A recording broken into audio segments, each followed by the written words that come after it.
have been proposed to by 8 different people. A couple of those people a couple times. I've accepted 2 proposals. I've had 2 fiancés, and it didn't work out with either one. I'm at this point, I've told my friends, if somebody proposes to me again, they need to say, do you want to get married, like, tomorrow?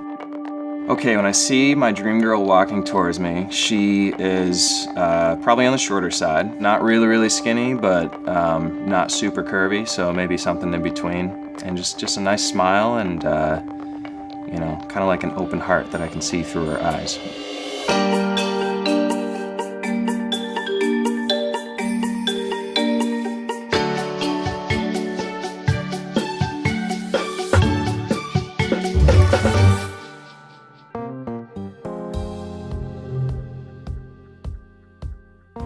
Your name is Brian, and this is your story.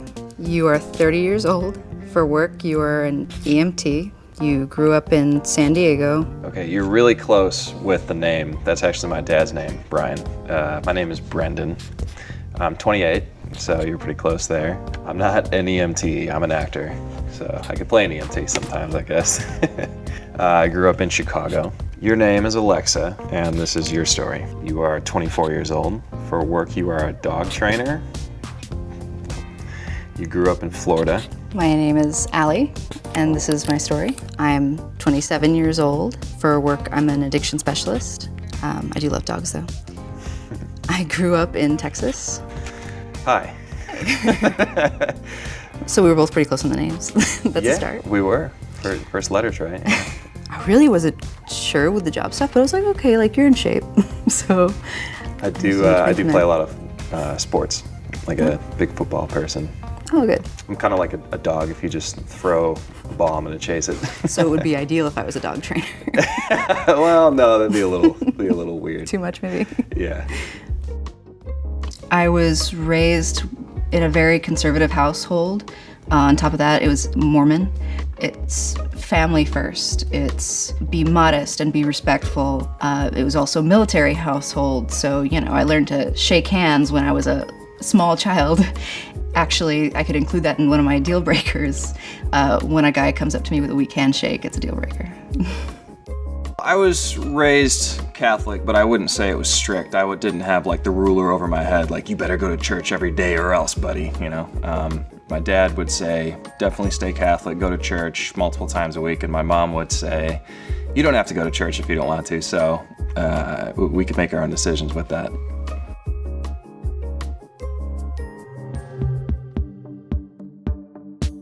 If you could be an athlete for a day, you would be a football player.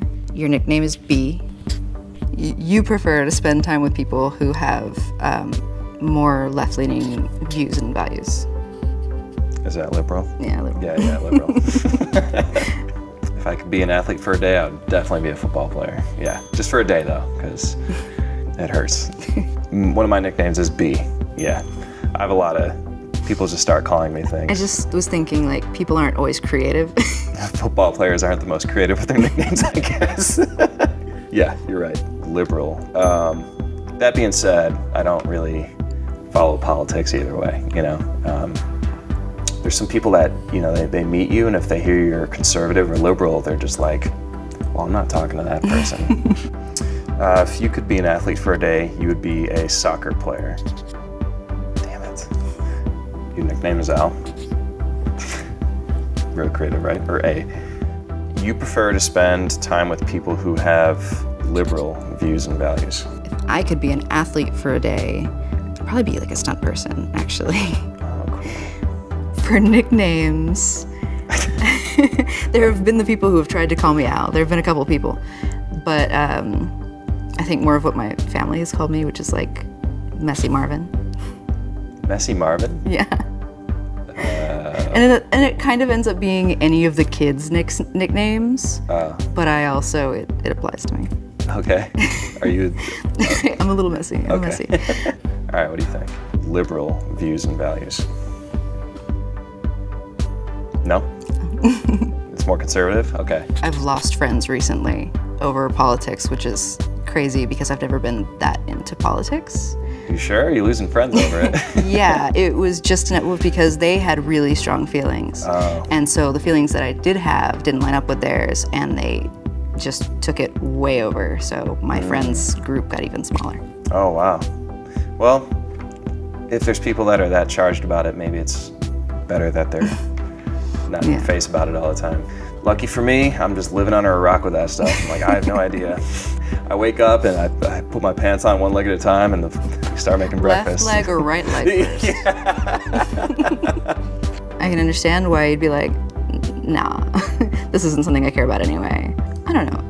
I don't think you have to be really polarized either way. And I mean, the funny thing about choosing sides to me anyway is that you just don't have to be all the way on one side or the other. It's okay to be feeling like, you know what, this is the one I align with a little bit more, and it's not perfect, but at least, you know, there's stuff I can appreciate a little bit more on this side.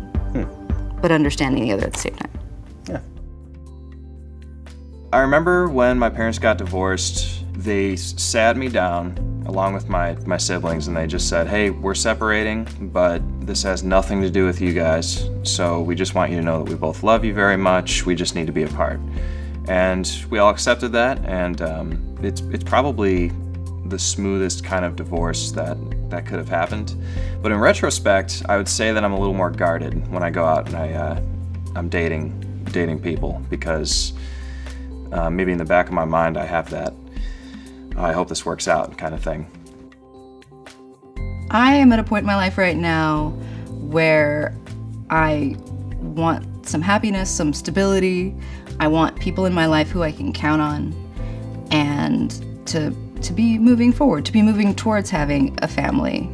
To me, marriage and children have always been important. It's part of the goals of life. It's part of, you know, the happiness that I would like in my life.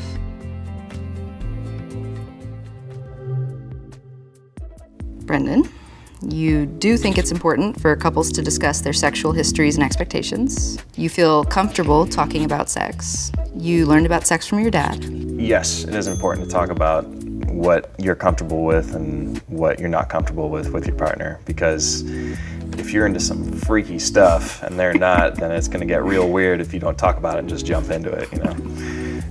Yeah, I'm comfortable talking about sex, comfortable talking about pretty much anything. Especially if it's with your partner, you should be comfortable talking about anything. I actually learned about sex through the sex ed class. That was like, I got a little inkling of it from my parents as to what, you know, the birds and the bees talk, but I kind of just went, I don't understand, and just went back to doing what I was doing.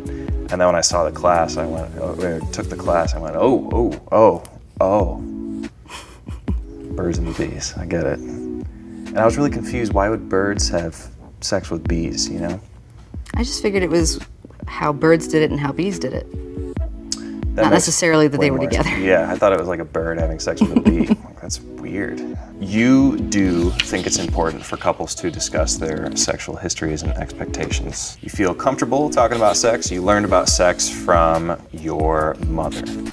I do think it's important for couples to discuss their sexual histories and expectations. Kind of like what you said before, it's much better to find out ahead of time than in the middle of somebody trying to do something kind of weird. Yeah, like pulling out a gerbil. It's like, whoa, what are you doing?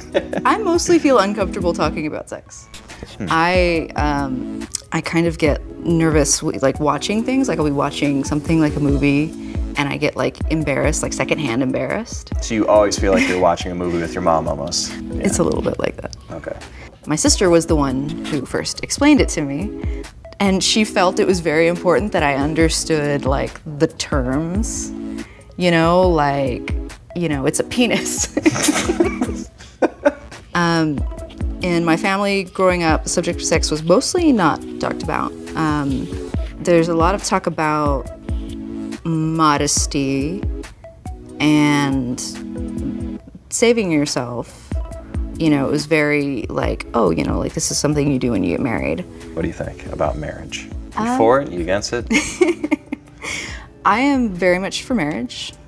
To me, a relationship is kind of pointless if it's not going towards marriage. I don't get in a relationship to begin with if it's not heading that way. Marriage and kids. Okay, so the next question, so you do want kids. Yeah. So what do you think about marriage and having kids? Well, you're not gonna like it. I'll tell you that much. I'm not for either of them. For me, I don't need like the ring or the traditional kind of paperwork, church thing to say, you're gonna be together for the rest of your life. I can just look at them and say, hey, I'm gonna be with you for the rest of my life.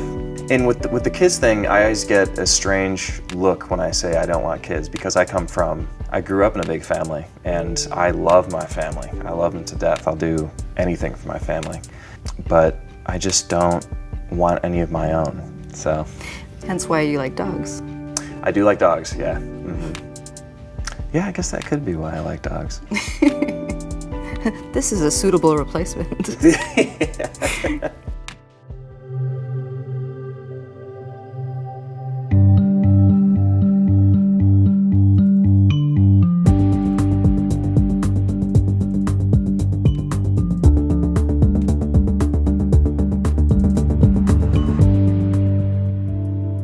When I first saw you, I decided that I would date you.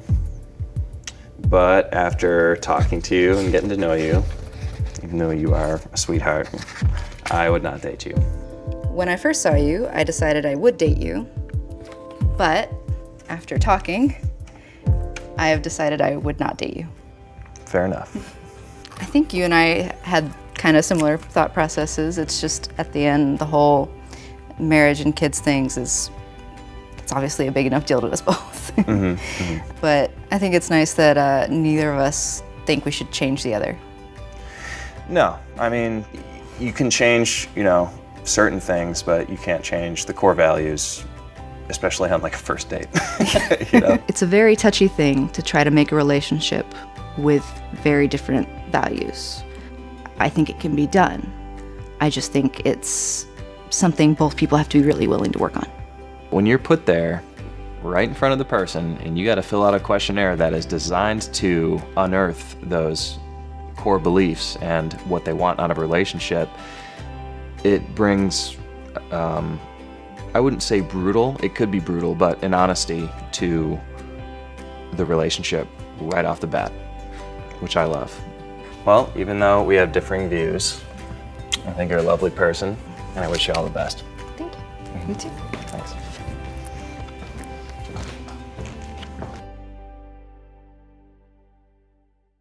Soul Pancake.